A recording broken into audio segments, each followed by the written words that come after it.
Let me take you back to a time, over 65 million years ago, when the mightiest beasts ever to walk the earth ruled this planet as their domain. Magnificent reptilian monsters whose size, power, and ferocity has not been seen on this planet since.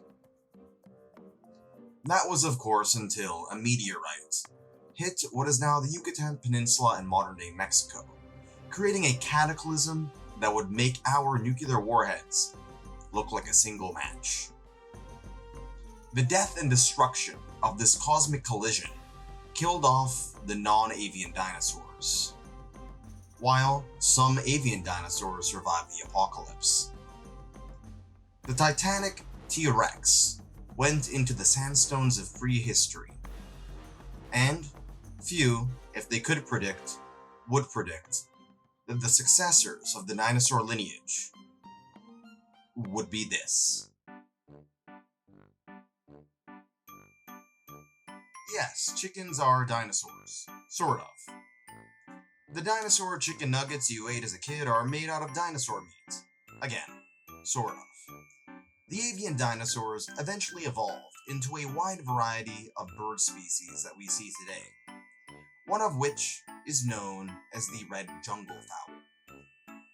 This rather unimpressive bird when compared to the plumage and intelligence of parrots or the vision and strength of eagles, has become, perhaps with some unasked for help of a certain species of bipedal ape, the most common bird on the planet. The red jungle fowl is native to, well, the jungles of Southeast Asia.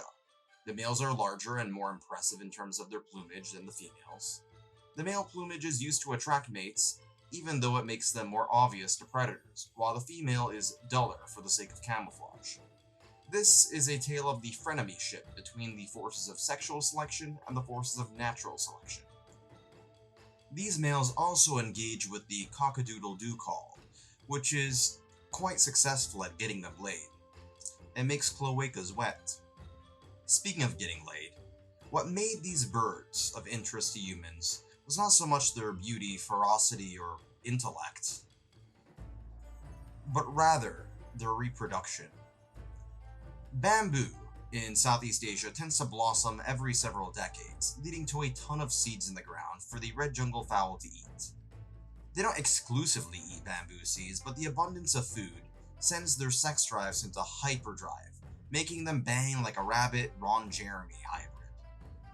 At least while the seeds lasted. During the dry season, and given enough food, these fowl will lay an egg every day.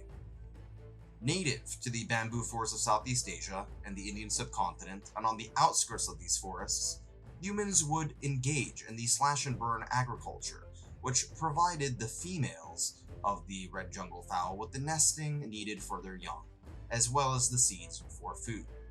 The nesting and food provided initially and indirectly by humans sent the red jungle fowl's reproductive system into an omelet factory. Humans noticed this trend and thought, hey, why don't we feed them like someone on my 600-pound life? That would make them produce plenty of eggs for us to eat, as well as fatten them up to provide us with lean, tasty meat that our descendants will mix with 11 herbs and spices and deep fry.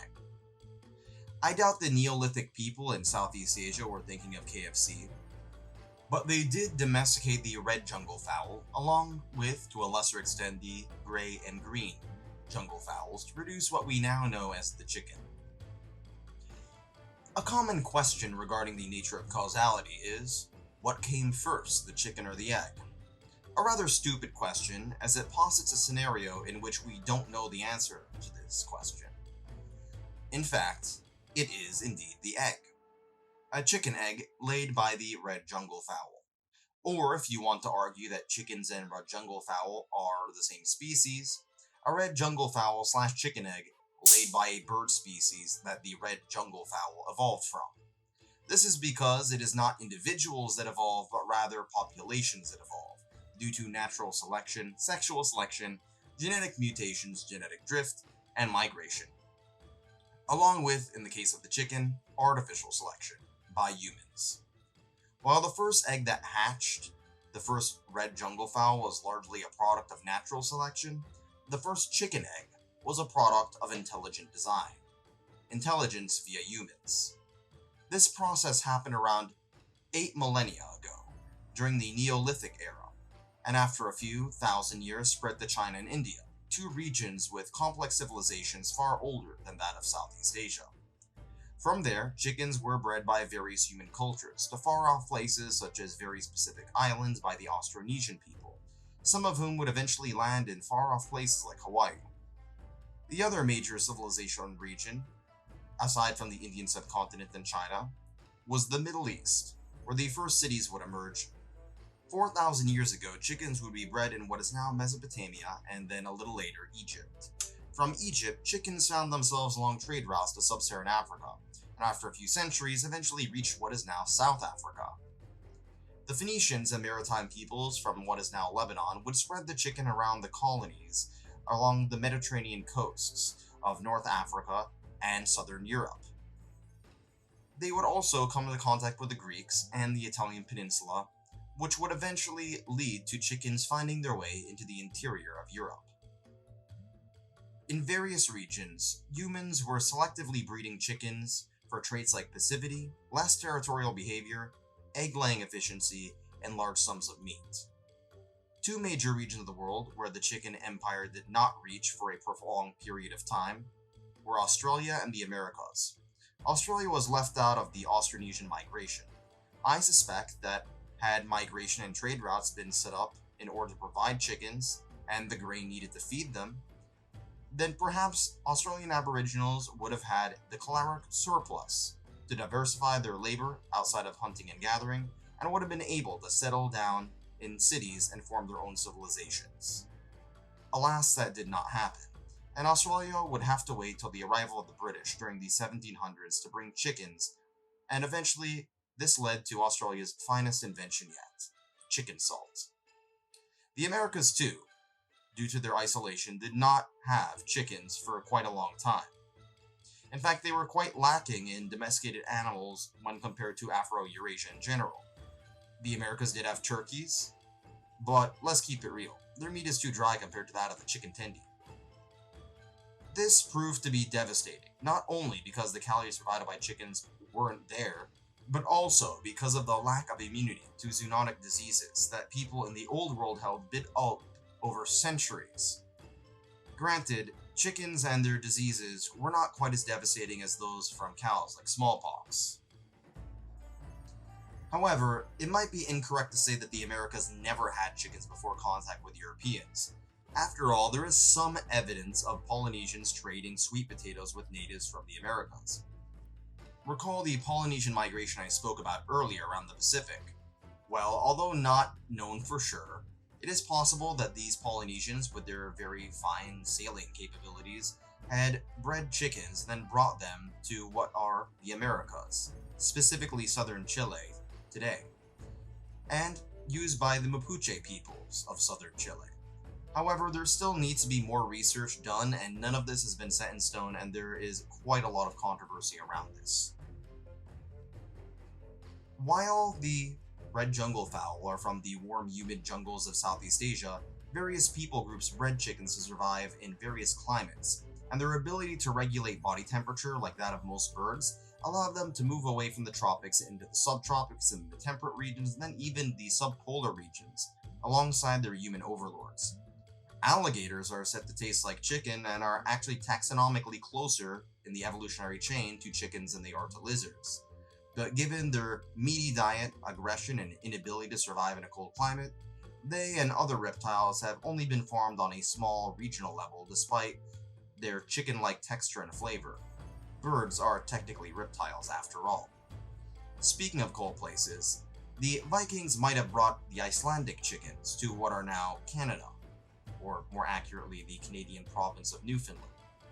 But it was truly the arrival of the Spanish and then other European empires that would spread the chicken throughout the Western Hemisphere. Chickens, namely roosters, have become quite the source of iconography. In France, the Gallic rooster became their national animal, and in Portugal, the rooster of Barcelos is a symbol of the Portuguese love of life. Chickens, or at least their embryos, became a spacefaring species when astronauts aboard the Space Shuttle Discovery brought along those embryos. However, no adults have been brought into space, and given that you're dealing with zero gravity, the incubation process would be rather difficult. But I'm still rooting for this animal with a brain the size of a peanut to ride a rocket ship. Wherever they went, they provided an excellent source of nutrition and calories due to their small size and easy care requirements when compared to other domesticated animals, namely mammals like cattle and sheep. For one, a hen does not need a rooster to lay eggs. Within a matter of a few months, the young hen will start laying eggs, with or without the sperm from the rooster. I'm embarrassed for uttering the phrase sperm from the rooster. For this reason, some people have referred to the eggs we eat, the vast majority of which are unfertilized, as chicken periods, as they are a product of the reproductive system that doesn't lead to offspring. However, menstrual cycles are mammalian and not found in birds, so while it's somewhat analogous, eggs are not actually periods. In order for the egg to be fertile and lead to an egg that hatches, the hen must mate with the rooster. This process doesn't really involve much courtship, dating, foreplay, pickup lines, wine, or even a poorly acted Cornhub Brazzers plot. It's just a pump and dump. These eggs will in most cases be fertile and can be used to produce offspring, while the other unfertilized eggs can be turned into Egg McMuffins. After all, the incubation period is less than a month, and most chicks will hatch around the same time within a span of a few days. Chicks do require maternal care, but only for a few weeks. If only human kids were so easy. Their use as egg layers has also made them a model organism for embryology. Researchers even found out that there's a recessive gene for producing teeth, kind of like their dinosaur ancestors. This may have led to the phrase as rare as hen's teeth. Chickens were not just bred for food. Roosters were also used for cockfighting, which is not so much a gay sex act, but rather a form of animal abuse involving betting over which rooster would win in a fight. This traces back to pre-Indo-European Indians around the Indus River Valley civilization, and it does have some limited popularity today, namely in Southeast Asia and parts of Latin America. However, the sport, if you could call it that, has lost most of its popularity around the world due to animal welfare regulations and the fact that playing PlayStation 5 is far more entertaining than watching two chickens peck each other to death. More wholesomely, chickens have also been kept as pets. This is by and large a modern phenomenon, as people in the past had pets like dogs and cats, which could also produce functions outside of food. By the early 21st century, some people disgruntled by factory farming industries ended up producing their own eggs, laying chickens and eating the eggs, but keeping the adult hens and roosters as their companions. While not quite as smart or beautiful as a parrot, their behaviors are oftentimes seen as humorous. After all, chickens have been the butt of countless lame jokes, like why did the chicken cross the road, and guess what chicken butt? God shoot me now. They can be fairly inquisitive, and it would be hard to imagine eating a chicken that you spent a week hanging out with.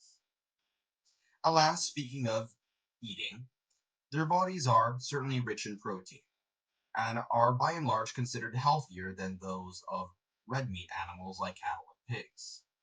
This is especially the case for their breasts, which are packed with lean protein and micronutrients, albeit it is considered drier compared to the thighs and legs.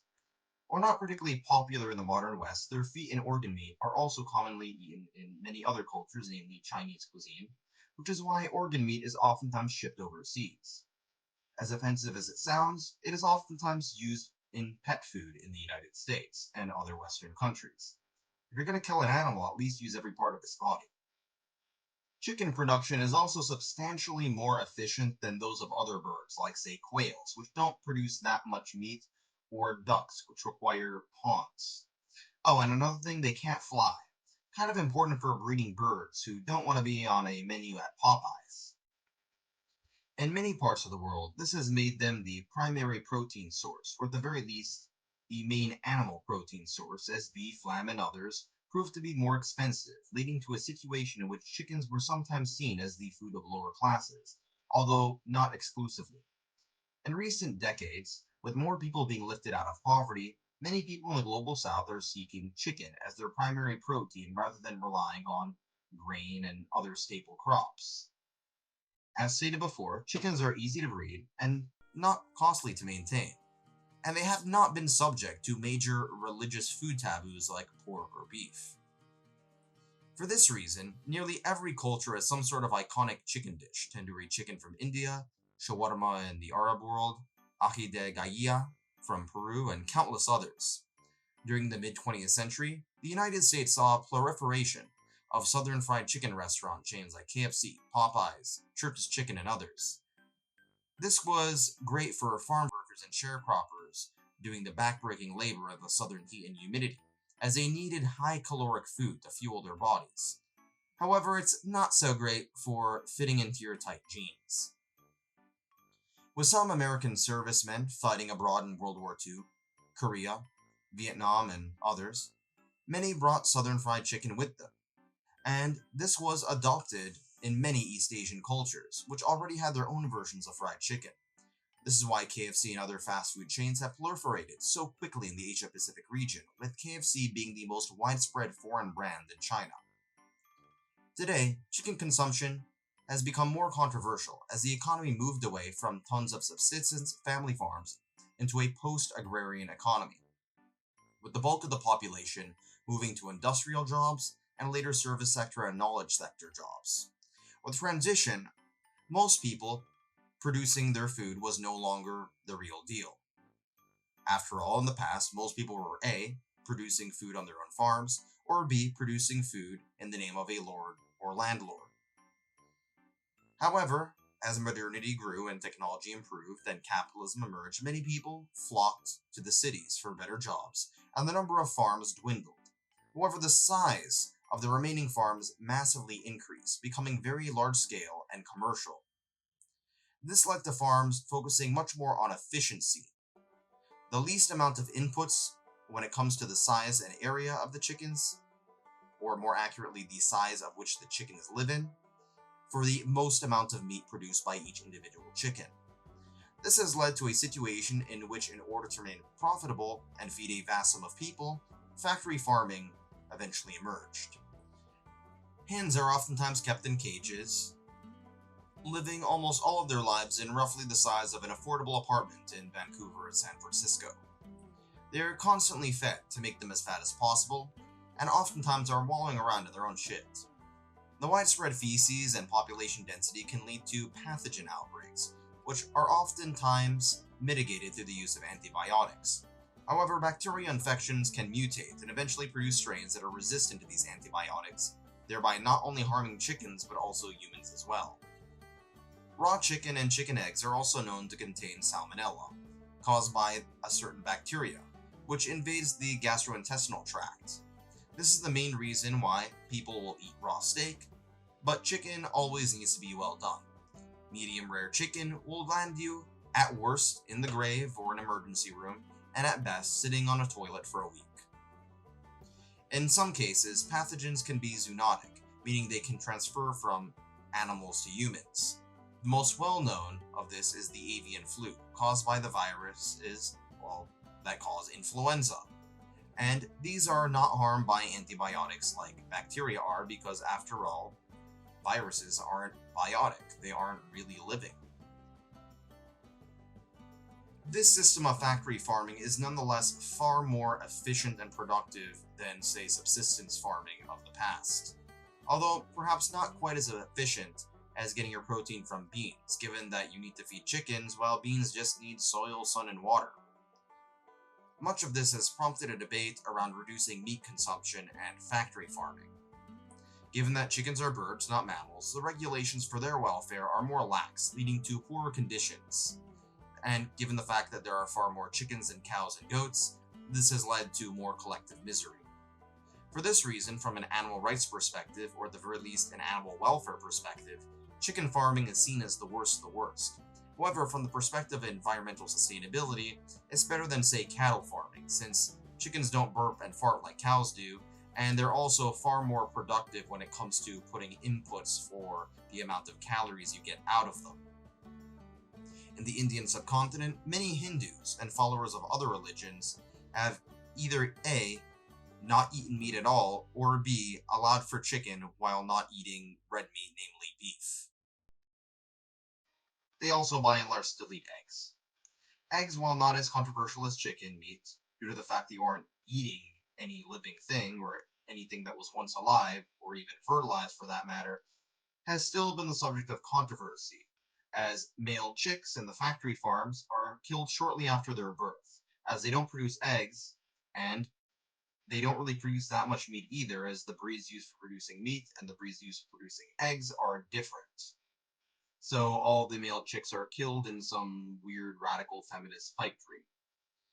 Veganism rejects the notion of using any products as a result of animal exploitation, including eggs. However, veganism, unlike the ancient custom of vegetarianism, is by and large a product of the modern post-industrial world. I'm not going to take a stance on this, it's up to you to decide. But hey, who knows? With the meat and egg substitutes coming up, along with environmental and population pressures, along with technological changes when it comes to synthetic meat, and social changes regarding what we consider to be ethical, maybe chickens will no longer need to be farmed. This would result in something, say, similar to what happened to horses and donkeys, as their primary use was beaten out by cars and trucks. This would result in a drastic reduction in the total population of chickens throughout the world. But perhaps with far, far fewer chickens left, the few chickens that do live will live far happier lives. Perhaps at the very least, better lives in the factory farm, even if Mother Nature isn't exactly benevolent.